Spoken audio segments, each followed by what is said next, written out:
富士見の72分の1スケール AH1S コブラステック3を仮組みしていくのだ。陸上自衛隊の対戦車ヘリコプターとしておなじみのコブラですね。そうなのだ。細い胴体にタンデム複座のコックピット、機種の 20mm 機関砲、そしてスタブウィングに搭載される東対戦車ミサイル、まさに攻撃ヘリらしい独特のシルエットが魅力の機体なのだ。今回のキットは富士見製ですね。 AH1S というと長谷川がありますけど、富士見版は昔からあるキットなのよね。その通りなのだ。富士見の72分の1スケールのコブラはベースとなる AH1S トーコブラが1979年頃に登場したキットとされているのだ。1979年というとかなり古いキットですね。今回のステック3仕様は1987年頃に展開されたものと見て良さそうなのだ。1979年に登場したキットをベースに長く販売されてきたシリーズという感じなのだ。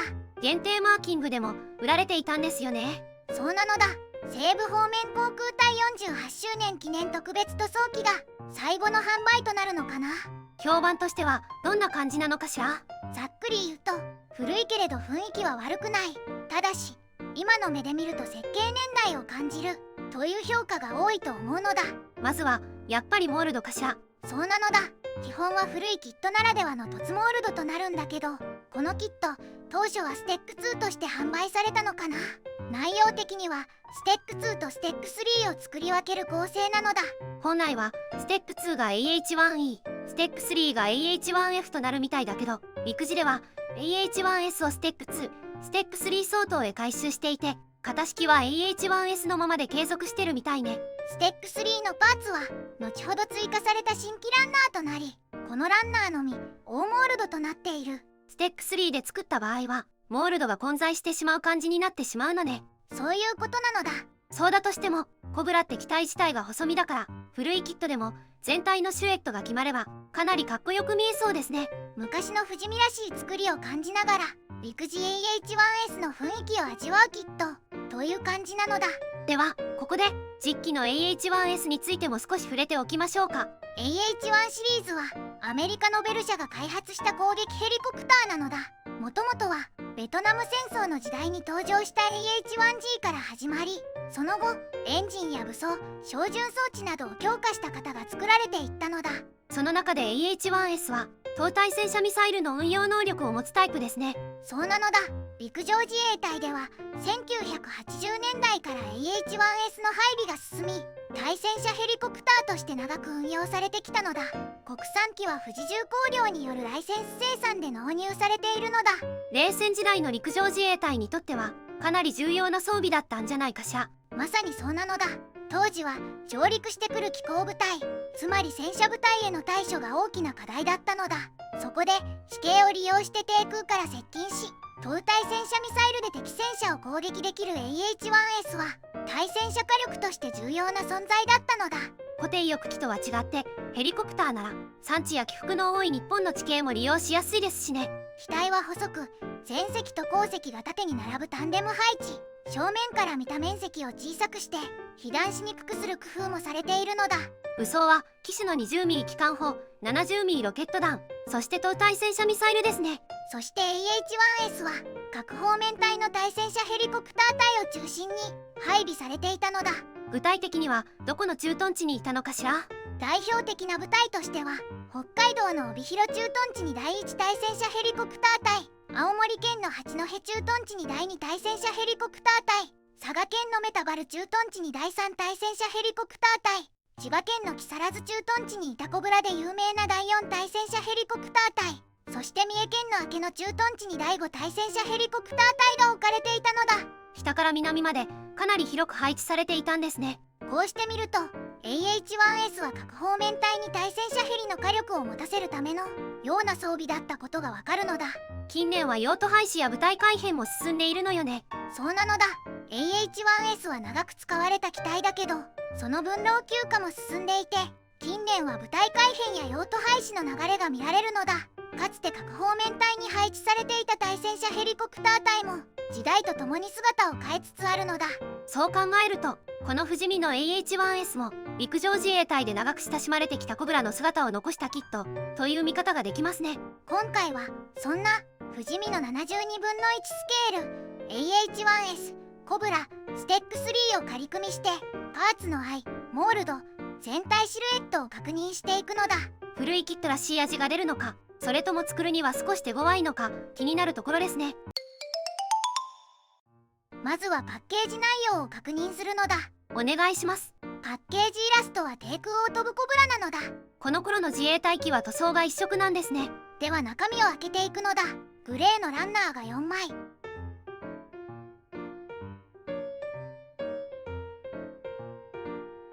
透明パーツが1枚、デカールが1枚、組み立て説明書なのだ。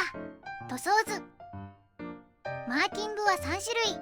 アメリカ陸軍機でステック3、陸上自衛隊機でステック2、同じく陸上自衛隊機でステック3となる。なるほど。部品点数は全部で86点。部品点数は結構ありますね。ステック3用の新規パーツ分があるからかしら。今回はステック3で組み立てを行うのだ。新規パーツの方でってことね。では不死身の72分の1スケール AH1S コブラステック3の仮組みを始めるのだ。最初に操縦席なのだ。ふむふむ。操縦席は全部で9パーツ。操縦席床と座席、計器パネル、操縦桿なのだ。複座ですね。計器パネルはデカール表現。パイロットがついてますね。2名ついているのだ。なるほど。次はメインローターですね。メインローターはブレード含めて4パーツ構成。ローターは回転するように軸受けがある。ブレードは2枚ね。次はテイルローターなのだ。テイルローターは2パーツ構成。今は切り出して終了なのだ。テイルローターも回転するわけね。次に機種部分の組み立てとなるのだ。機種部分は全部で5パーツ構成となるのだ。こちらも後ほど胴体に取り付けるわけね。そして機首下に取り付ける3方針の M19720mm 機関砲も組み立てるのだ。機関砲は全部で6パーツ構成となるのだ。部品番号21は先にカットする部分があるのだ。出来上がりはこんな感じね。エンジンの排気ノズルも組み立てるのだ。排気ノズルは全部で3パーツ構成ね。こちらも組み立てるとこんな感じなのだ。次はスタブウイング水平安定板胴体なのだ。一応死の字で大丈夫そうね。最初に胴体の組み立てとなる。ふむふむ。胴体は左右分割の2パーツと2パーツ構成の上部ユニットで4パーツ構成。操縦席とスタブウイング、機関砲、テイルローター軸、水平安定板を挟み込むわけね。上部ユニットにはファンブレードを挟み込むのだ。ここで胴体と上部ユニットを合体ね。その他にも先ほど組んだ機首部分や機首下に取り付ける 20mm 機関砲、排気ノズルも取り付けるのだ。胴体のモールドはどうでしょうか。上部は大モールドで胴体は凸モールドになります。モールドがちぐはぐしている状態なのだ。スタブウイングはどうでしょうか。スタブウイングは左右翼端にそれぞれ1パーツ接着しパイロンを取り付ける感じなのだ。メインローターを胴体上部に差し込んで尾翼にテイルローターを取り付けるのだ。次はクリアパーツや足回りなのだ。ふむふむ。キャノピーはワンピースとなるので操縦席の開閉選択はできない。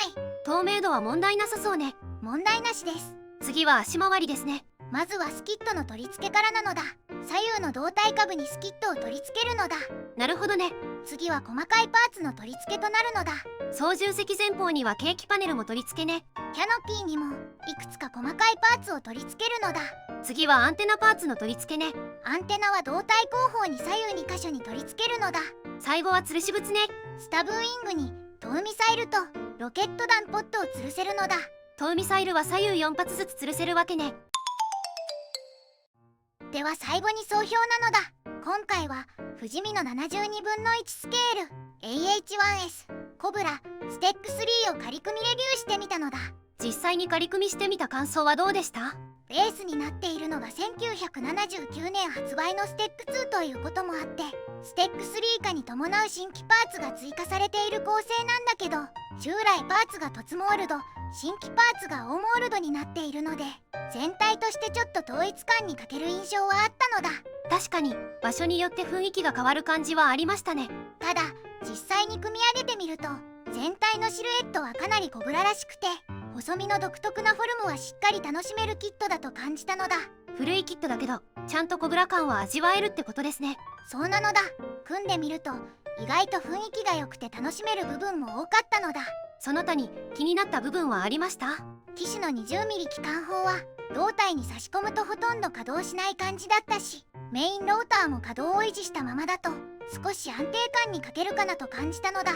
そこは割り切って固定してしまうのもありかもしれませんね。最近でも西部方面航空隊48周年記念特別塗装機みたいな限定でカール版が発売されていたりして、マーキング目的などで需要はあるのかなとも感じたのだ。